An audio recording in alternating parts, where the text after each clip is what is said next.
بسم اللہ الرحمن الرحیم۔ السلام علیکم ورحمۃ اللہ وبرکاتہ۔ بسم اللہ الرحمن الرحیم۔ عزیز طلباء کرام، اسلامیات کے مضمون اسلام اور سائنس کا آج ہمارا سبق نمبر 38 ہے، جس کا عنوان ہے فلکیات میں مسلمانوں کی خدمات۔ تو نیا سبق شروع کرنے سے پہلے ہم گزشتہ سبق کا خلاصہ دیکھتے ہیں۔ گزشتہ سبق میں ہم نے فن تعمیرات میں مسلمانوں کی خدمات کا مختصراً جائزہ لیا تھا۔ تو انشاءاللہ آج کے اس سبق میں ہم فلکیات میں مسلمانوں کی خدمات کے بارے میں تبصرہ کریں گے کہ فلکیات کے موضوع پر مسلمانوں نے کیا کارہائے نمایاں سر انجام دیے ہیں، کون کون سی اہم خدمات سر انجام دی ہیں، تو تفصیل سے انشاءاللہ آج کے اس سبق میں دیکھیں گے۔ تو دیکھتے ہیں فلکیات میں جو مسلمانوں کی خدمات ہیں یا کون کون سے بڑے سائنسدان گزرے ہیں جنہوں نے فلکیات میں اہم کارنامے سر انجام دیے ہیں۔ تو پہلے سائنسدان ہیں فلکیات کے موضوع پر جنہوں نے کام کیا ہے، وہ ہیں الکندی۔ تو الکندی جہاں پر یہ ایک طبیب تھے، ہم پیچھے پڑھ چکے ہیں، حیت دان تھے، وہاں پر یہ ایک فلکیات کے اور تکوینیات کے بہت بڑے امام بھی مانے جاتے تھے، اور انہوں نے مختلف موضوعات پر کتابیں بھی لکھی ہیں۔ ان کی ایک کتاب کا نام ہے قانون انبساط احجام، جو حجم کے پھیلاؤ کے قانون کے بارے میں ہے، اور اس کتاب میں انہوں نے فضائی احوال کے بارے میں بحث کی ہے، اور انہوں نے ایک قانون ایجاد کیا تھا اور بتلایا تھا کہ ہر جسم جو ٹھنڈا ہوتا ہے وہ سکڑ جاتا ہے، یعنی جب وہ جسم ٹھنڈا رہتا ہے تو وہ سکڑ جاتا ہے، اور اگر اس کو گرم کیا جائے تو یہ پھیل جاتا ہے۔ اور ایسے ہی انہوں نے یہ قانون بھی بتلایا ساتھ میں کہ جب جسم ٹھنڈا ہوتا ہے تو وہ کم جگہ گھیرتا ہے نسبتاً گرم ہونے کے، اور جب گرم ہوتا ہے تو یہ زیادہ جگہ گھیرتا ہے نسبتاً ٹھنڈے ہونے کے، یعنی جب گرم ہے تو پھر زیادہ جگہ میں پھیل جائے گا، اور جب ٹھنڈا ہے تو پھر یہ کم جگہ گھیرتا ہے۔ اور اسی قانون کو الکندی نے موسمیات میں بھی لاگو کیا تھا۔ ایسے ہی الکندی جو ہے ایک طبیب تھے اور ماہر علم نجوم بھی تھے، یعنی ستاروں کے علم کے یہ ماہر تھے۔ ایسے ہی الکندی نے ہواؤں کے چلنے کے بارے میں بھی بتلایا کہ چلتی ہوئی ہواؤں کا جو مادہ ہے وہ سورج کی وجہ سے ہوتا ہے۔ ان کا کہنا ہے کہ جب سورج شمالی جھکاؤ میں ہوتا ہے تو شمالی جانب کے جو مقامات ہوتے ہیں وہ گرم ہو جاتے ہیں، اور جنوبی جانب کے جو مقامات ہوتے ہیں وہ سرد ہو جاتے ہیں، یعنی سورج تو شمال کی طرف ہے نا، تو شمالی جو علاقہ جات ہیں، مقامات ہیں، وہ گرم ہو جائیں گے، اور جنوبی جو ہیں وہ سرد ہو جائیں گے۔ اس کی وجہ سے ہی شمالی ہوا جو ہے جو کہ وہ گرم ہوتی ہے تو وہ اپنی حرکت میں آ جاتی ہے، اور حرکت میں آنے کی وجہ سے، گرم ہونے کی وجہ سے وہ پھیل جاتی ہے، اور پھر یہ ہوا جنوب کی طرف چلنا شروع ہو جاتی ہے، اور یہی وجہ ہے کہ جنوبی ہوا سرد ہو جانے کے باعث سکڑ جاتی ہے، یعنی جنوب کی طرف سورج نہیں ہوتا تو ادھر وہ سکڑ جاتی ہے۔ تو ہم دیکھتے ہیں کہ موسم گرما میں اکثر جو ہوائیں چلتی ہیں وہ جنوبی ہوتی ہیں، یعنی جنوب کی طرف ہی آ رہی ہوتی ہیں، چونکہ مقامات شمال کے جو ہوتے ہیں وہ تو گرم ہو چکے ہوتے ہیں، وہاں سے پھر ہوائیں جنوب کی طرف چلنا شروع ہو جاتی ہیں۔ تو یہ الکندی نے ہی نظریہ دیا تھا۔ ایسے ہی الکندی نے آسمان کے رنگ کے بارے میں بھی اپنی رائے دی تھی کہ آسمان کا جو یہ رنگ ہے جو ہمیں نیلا نظر آتا ہے یہ نیلا نہیں ہے، بلکہ ان کا کہنا ہے کہ فضا جو زمین کا احاطہ کیے ہوئے ہے وہ اثر پذیر ہوتی ہے، اور وہ فضا جو ہے وہ ایک ہلکی سی روشنی دینے لگ جاتی ہے، اور جس کا سبب وہ زمینی ناری اجزاء ہیں، یعنی جو زمین کے ناری اجزاء ہیں وہ اس کا سبب بنتے ہیں کہ وہ ہلکی سی روشنی دینے لگ جاتی ہیں، تو اس کی وجہ سے پھر ہمیں وہ ایسا نظر آتا ہے، لیکن حقیقت میں اس کا رنگ نیلا ہے نہیں ہے۔ ایسے ہی ایک اور مسلم فلکیات کے ماہر گزرے ہیں جن کا نام ہے ابو عباس الفرغانی۔ یہ شخص جو تھے یہ زمین کی جو محیط کی پیمائش کی تھی، جن لوگوں نے اس جماعت کے ایک اہم رکن تھے، یعنی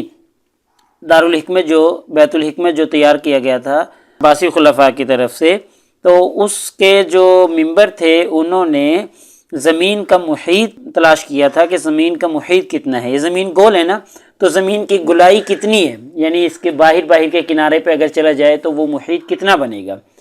تو جس جماعت نے اس محیط کی پیمائش کی تھی اس جماعت کے یہ بھی اہم رکن تھے، اور انہوں نے بھی زمین کے جو محیط کی تھی وہ پیمائش کی تھی۔ ایسے ہی طغیانی ایک ناپنے کا آلہ ہوتا ہے، وہ ابو عباس نے ہی ایجاد کیا تھا، یہ بیت الحکمت کے ممبروں میں سے تھے۔ ایسے ہی ان کا ایک کارنامہ یہ بھی ہے کہ انہوں نے دھوپ گھڑی ایجاد کی تھی، اور دھوپ گھڑی کی ایجاد نے دنیا کو حیرت میں ڈال دیا تھا۔ ایسے ہی ان کا ایک بڑا کارنامہ یہ تھا، جو کہ ان کا سب سے بڑا کارنامہ فلکیات میں سمجھا جاتا ہے، کہ انہوں نے زمین سے سورج اور چاند ستاروں کا فاصلہ دریافت کرنے کی کوشش کی تھی۔ تو یہ جو جماعت تھی جنہوں نے زمین کا محیط تیار کیا تھا، انہوں نے یہ طریقہ اپنایا تھا کہ پہلے اسطرلاب اور سدس کے ذریعے اور اس طرح کے دیگر آلات کی مدد سے انہوں نے قطب تارے کی بلندی کا جو زاویہ تھا وہ معلوم کیا تھا، پھر ایک مقررہ فاصلہ تک آگے بڑھ کر قطب تارے کی جو بلندی تھی، بلندی کی پیمائش کی، اور اب ان دونوں کا جو فرق تھا وہ معلوم کیا، یعنی قطب تارے اور قطب تارے کی بلندی کا جو زاویہ تھا ان دونوں کا فرق معلوم کیا، تو اس طرح زمین کی محیط کی پیمائش معلوم ہو گئی ان کو، اور ماہرین نے پیمائش جو یہ کی اور بتلایا، جو کہ مسلمان ماہرین نے، فلکیات کے ماہرین نے بتلائی تھی، وہ زمین کا جو گھیراؤ ہے، زمین کا جو محیط ہے، وہ 25,009 میل بتلایا ہے۔ اور جب مامون الرشید کو ٹیم نے، جماعت نے یہ بتلایا کہ زمین کا گھیراؤ 25,009 میل ہے، تو مامون الرشید بہت خوش ہوا۔ تو لیکن آج کے زمانے میں جب کہ جدید آلات موجود ہیں، جدید سہولتیں موجود ہیں، مشینری موجود ہے، تو آج کے دور میں زمین کا جو محیط ہے وہ 24,858 میل مانا جاتا ہے، یعنی مسلم دور کی پیمائش اور آج کے جدید دور کی پیمائش میں صرف 151 میل کا فرق ہے۔ اور یہ کوئی غلطی نہیں ہے، یہ اس وقت کے جو آلات تھے ان کے مطابق یوں سمجھے 100% درست ہے۔ اس وقت اتنے جدید آلات بھی تو نہیں تھے نا، آج اتنے جدید آلات ہیں، تو پھر صرف 150 میل کا فرق نکلا ہے، اور یہ کوئی فرق یا غلطی نہیں ہے، یہ یوں سمجھے مسلمانوں سائنسدانوں کی بہت بڑی کاوش تھی، جو انہوں نے جدید آلات نہ ہونے کے باوجود بھی فرق نکال لیا اور وہ محیط نکال لیا۔ ایسے ہی ایک مسلمان سائنسدان جو فلکیات کے ماہر تھے، البنانی ہیں، ان کا پورا نام ابو عبید اللہ محمد بن جابر البنانی ہے، یہ حران کے رہنے والے تھے۔ ان کی ابتدائی تعلیم جو تھی وہ انہوں نے اپنے والد سے ہی حاصل کی تھی، اور پھر یہ علم و فن کی کتابوں میں مصروف ہو گئے۔ بہرحال انہوں نے جو اپنی تحقیقات کا مرکز بنایا تھا وہ سورج، زمین، چاند اور ستاروں کو ہی بنایا تھا۔ انہوں نے اپنی تحقیقات کا مرکز ان چیزوں کو ہی رکھا تھا، بس زمین، سورج، چاند، ستارے وغیرہ ان تک محدود رہے، ان سے آگے یہ نہیں نکلے۔ پھر انہوں نے اس میں وہ کارہائے نمایاں سر انجام دیے کہ دنیا دیکھتی رہ گئی۔ انہوں نے زمین کی گردش اور سورج کی رفتار کے متعلق اپنی تحقیقات پیش کی تھیں، جو کہ آج بھی تقریباً درست مانی جاتی ہیں۔ ایسے ہی انہوں نے ایک نظریہ یہ بھی پیش کیا تھا کہ نقطہ اعتدالین جو ہے اس کے بارے میں پہلے یہ نظریہ تھا کہ وہ تھرتھراہٹ کا شکار ہے، وہ کانپتا رہتا ہے، تو انہوں نے کہا کہ یہ نظریہ درست نہیں ہے، وہ اپنی جگہ ساکن ہے، وہ تھرتھراہٹ کا شکار نہیں ہے۔ ایسے ہی انہوں نے یہ بھی ثابت کیا تھا کہ سورج کے گرد زمین جس مدار میں گردش کر رہی ہے وہ ایک دائرے کی شکل کا گول نہیں ہے کہ بالکل ایک سرکل کی طرح وہ گول ہو، نہیں، بلکہ بیضوی شکل کا گول ہے، یعنی بیضوی شکل کا وہ دائرہ ہے، وہ آربٹ ہے جس مدار میں زمین گھوم رہی ہے، اور اس کے 2 مرکز ہیں، اور 2 مرکز ہونے کے ساتھ ساتھ سورج ان میں سے ایک مرکز پر ساکن ہے، اور اسی وجہ سے زمین کی گردش کے دوران ایک مقام ایسا بھی آتا ہے جہاں سورج زمین سے سب سے زیادہ فاصلے پر آ جاتا ہے، تو یہ زمین کے مدار کا بیضوی ہونا یہ ان سائنسدان اور ماہر فلکیات نے پیش کیا تھا۔ تو آپ اندازہ کریں کہ اس وقت جدید آلات نہیں تھے، اس کے باوجود ان کا یہ نظریہ درست تھا، اور آج بھی ہم دیکھتے ہیں کہ جدید آلات ہونے کے باوجود سائنسدانوں کا، ماہر فلکیات کا یہی نظریہ ہے کہ زمین کا جو آربٹ ہے، زمین کا جو مدار ہے وہ بیضوی شکل کا ہے، انڈے کی شکل کا گول ہے، بالکل سرکل کی شکل کا گول نہیں ہے۔ ایسے ہی ایک ماہر فلکیات عباس ابن فرناس بھی گزرے ہیں، قرطبہ کے اسپین کے رہنے والے تھے، اور سب سے دلچسپ بات ان کی یہ ہے کہ اڑنے کا جو تصور ہے وہ سب سے پہلے انہوں نے پیش کیا تھا، اور انہوں نے اڑنے کی کوشش بھی کی تھی۔ ہم پیچھے پڑھ چکے ہیں کہ انہوں نے ایک خاص قسم کے پر، مصنوعی پر تیار کیے تھے خاص قسم کے کپڑے کے ساتھ، اور پھر ایک مینار پر چڑھ کر انہوں نے وہاں سے چھلانگ لگائی تھی، تو 300 میٹر تک انہوں نے اڑان بھری تھی۔ اس کے بعد یہ نیچے گر گئے تھے، اور پھر نیچے گرنے کی وجہ سے یہ زخمی بھی ہو گئے تھے اور کئی دن تک مرہم پٹی بھی کرواتے رہے تھے۔ تو ان کے بہت سے لوگ مخالفین تھے، حاسدین تھے، تو انہوں نے ان پر طنز کرنا شروع کر دیا کہ بھائی اگر اڑنا ہی تھا تو اڑنے سے پہلے نیچے اترنے کا طریقہ بھی سیکھ لینا چاہیے تھا۔ بہرحال اس طرح کے لوگ ہر زمانے میں موجود ہوتے ہیں، لیکن ان کے کارنامے کو دیکھنا چاہیے نا، کہ انہوں نے اڑنے کا تصور سب سے پہلے انسان کو دیا اور یہ بات ثابت کر دی کہ اڑنا انسان کے لیے ممکن ہے۔ تو ایسے ہی ان کا ایک کارنامہ یہ ہے کہ انہوں نے اپنے گھر میں ایک سیارگاہ بنائی ہوئی تھی، اور وہاں پر سارا ماحول انہوں نے تیار کیا تھا، جس میں چاند، سورج، بجلی کی گرج وغیرہ، یعنی جو یہ مصنوعی ماحول، اس طرح کی ساری چیزیں اپنی سیارگاہ میں انہوں نے تیار کر رکھی تھیں۔ اور یہی وجہ ہے کہ جو ان کے حاسدین تھے انہوں نے، یا جو تنگ نظر لوگ تھے، انہوں نے ان کے کفر کا فتویٰ بھی لگایا تھا، اور لیکن ان کے کفر کا فتویٰ لگانے کی وجہ سے ان کی شہرت نہ رک سکی، کیونکہ کارنامے ان کے بہت اچھے تھے اور فن کے یہ ماہر انسان تھے، اس لیے ان کے کفر کے فتوے لگانا، ان کا طنز کرنا، ان کا حسد کرنا ان کی شہرت کو ناکام نہیں بنا سکا۔ ایسے ہی ابن فرناس نے ایک قرۂ فلکی بھی ایجاد کیا تھا، یعنی یہ جو قرۂ فلکی بنا ہوتا ہے اس کی ایجاد ان کی ہی ہے۔ ایسے ہی ایک ماہرین فلکیات میں سے سنان بن ثابت بھی گزرے ہیں، جو کہ فلکیات کے بہت بڑے ماہر تھے، بالخصوص موسمیات کے حوالے سے۔ موسمیات کے حوالے سے انہوں نے ارسطو پر سخت تنقید کی ہے، کیونکہ ارسطو کا خیال تو یہ تھا کہ بخارات جو ہیں جن سے بارش برستی ہے وہ کوہ کاف تک نہیں پہنچتے، اور یعنی ان کی بلندی کوہ کاف تک نہیں پہنچتی، لیکن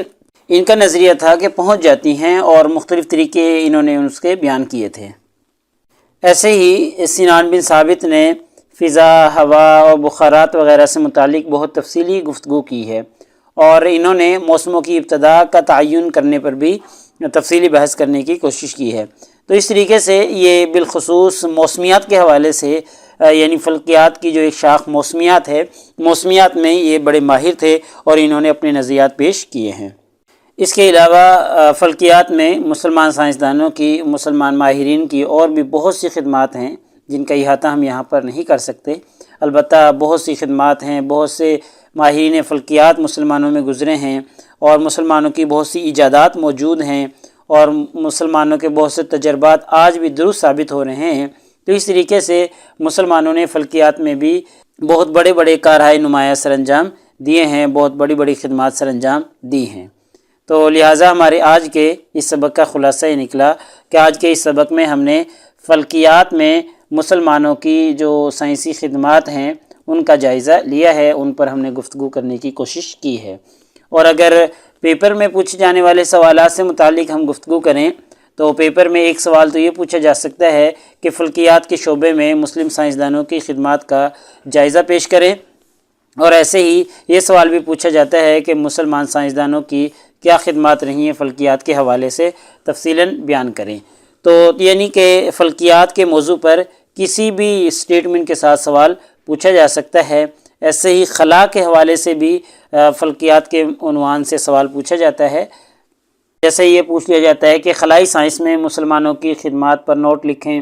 ایسے ہی خلا کے بارے میں یہ بھی پوچھ لیا جاتا ہے کہ خلائی تسخیر کی قرآن مجید کے حوالے سے بحث کرتے ہوئے خلائی سائنس میں مسلمانوں کی خدمات کا جائزہ پیش کریں۔ تو یہ خلا کے لفظ کے ساتھ بھی سوال فلکیات میں پوچھا جا سکتا ہے۔ تو اگلے سبق نمبر 39 میں انشاءاللہ ہم حیاتیات میں مسلمان سائنسدانوں کی خدمات کا جائزہ لینے کی کوشش کریں گے کہ حیاتیات میں یعنی جانوروں میں اور نباتات میں یعنی پودوں میں مسلمانوں نے کیا کیا خدمات سر انجام دی ہیں۔ انشاءاللہ ہم تفصیل سے گفتگو کریں گے۔ جزاکم اللہ خیر۔ السلام علیکم ورحمۃ اللہ وبرکاتہ۔ اللہ پاک آپ سب لوگوں کا حامی و ناصر ہو۔ اگلے سبق تک اجازت چاہتا ہوں۔ اللہ تعالیٰ آپ سب لوگوں کو کامیابیاں اور ترقیاں نصیب فرمائے۔